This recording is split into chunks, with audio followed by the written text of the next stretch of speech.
Hey guys, what's going on? This is the video regarding the update that went live yesterday on the Xbox 360 and I believe 2 to 3 days ago for the PS3 for Call of Duty Black Ops 2. If you want the PS3 list or the Xbox 360 list, they're in the description below. But yeah, let's just get into it. I'm only going to be going over the main points in this because it's a long list and a lot of the stuff is just kind of just stuff that doesn't really matter. So let's get into this. First point here says improved audio and rumble responsiveness when hitting enemies with gunfire. I don't know if this was talking about when you shoot, you actually don't get any vibration in your controller for the first 1 to 2 bullets. Or maybe sometimes it's just in between where you don't get vibration, which is kind of weird because I don't know about anyone else, but it just screwed me up because my head instantly goes to thinking that my batteries are about to die, so I just lose focus. So I hope that's what it fixed. If not, then I don't know what that is. Just better communications with double XP. After action report actually shows you how much XP you earned that game, as well as how much you need to level up. So that's a big help, because it's just something that I'm so used to seeing and it's not there, but now that they brought it back in, it's much more clear on what you need to do.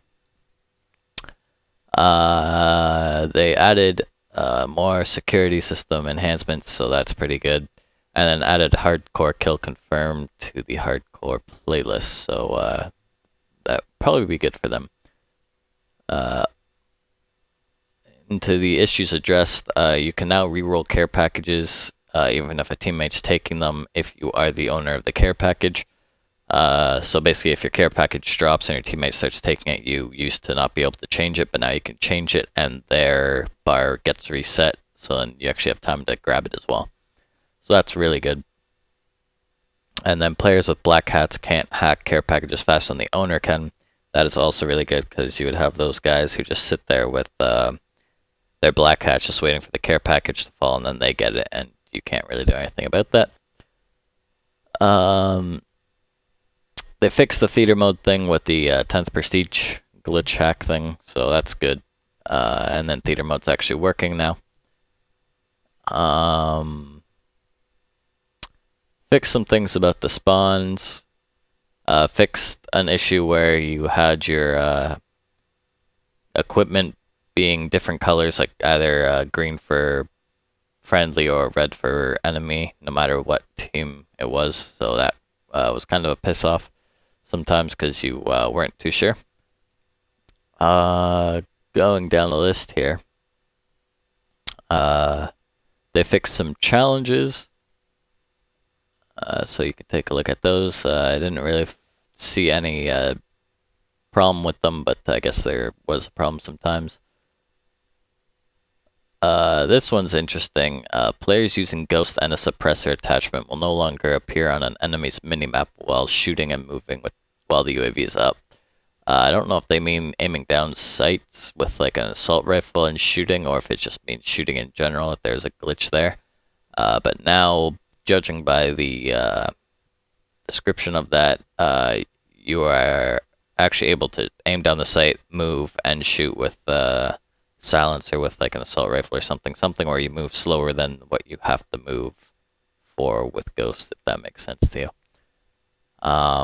The KD graph at the end of the game, like in the after action report, is now set to 1 instead of 0. It used to be 0, so you're always going positive every game, even if you're like clearly weren't. So now it will show you if you're going positive or not.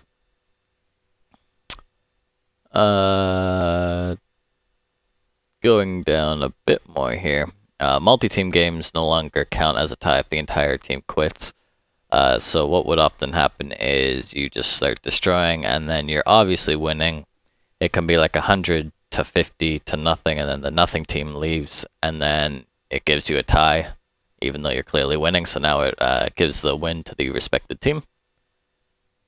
The drop shot medal now, yeah, now actually you have to do what it says. You can't drop or do the drop shot thing with the dolphin diving and then get back up, run around, and kill someone and get free XP.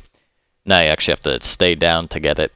And then players can now copy a custom class to an extra prestige slot. So what they allowed at the beginning was you can copy classes from 1 to 5. You can't do 1 to 10, but now you can do the 1 to 10, which is nice. And then this is really the big part of the update, the balancing in the score streaks. Or not score streaks, but like score streaks, equipment, and guns, and just in-game stuff that you actually will notice.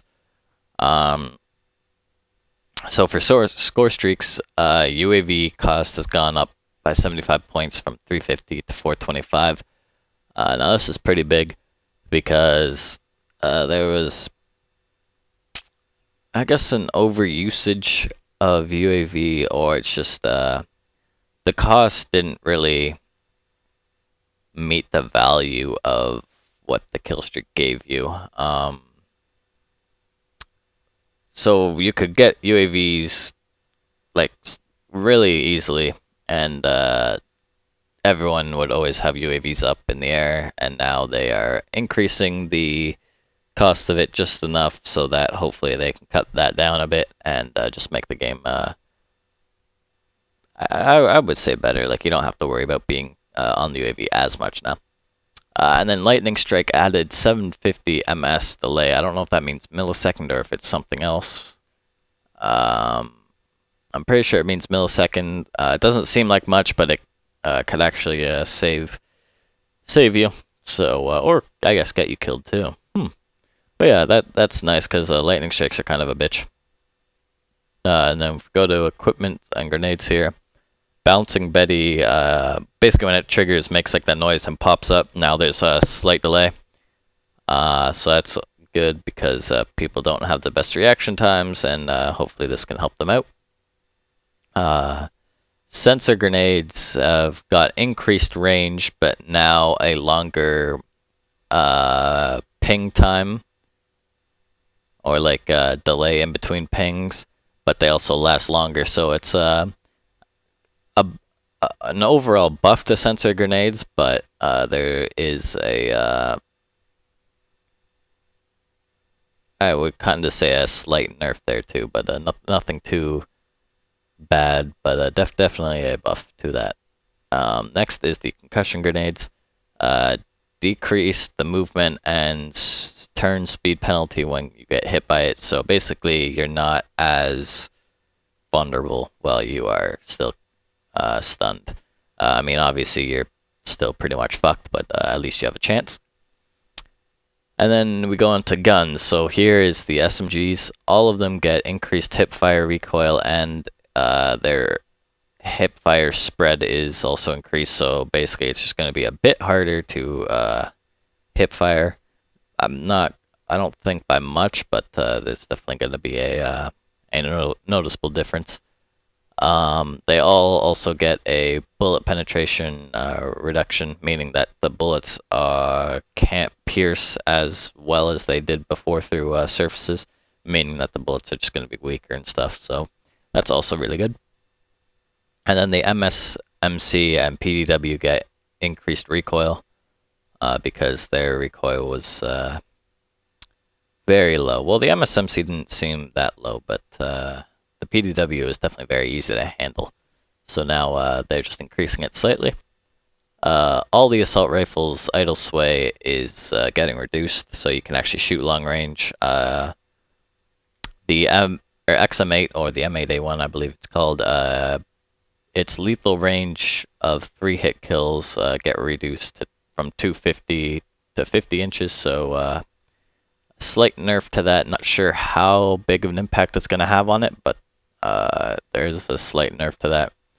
And then the XM8, FAL, and SWAT all get increased recoil if you're using the select fire attachment.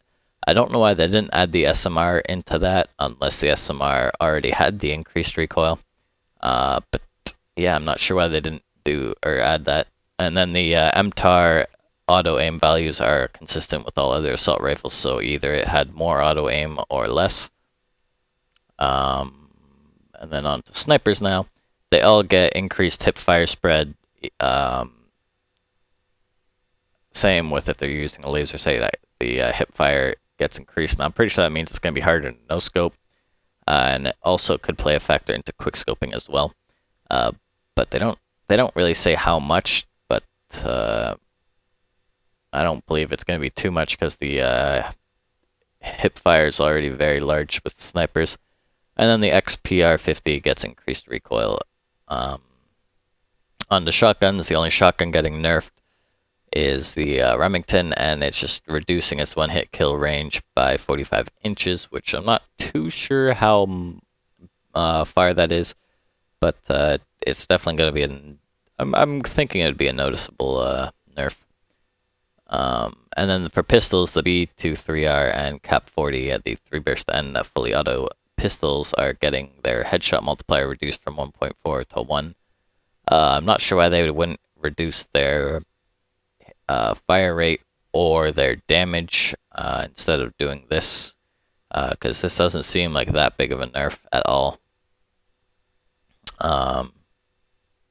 Yeah, just kind of weird how that played out. So yeah, that's the basically what really mattered in this update. There are other stuff, so I would recommend checking out the website for it. Links are in the description. Hope this helped. I'll see you guys later.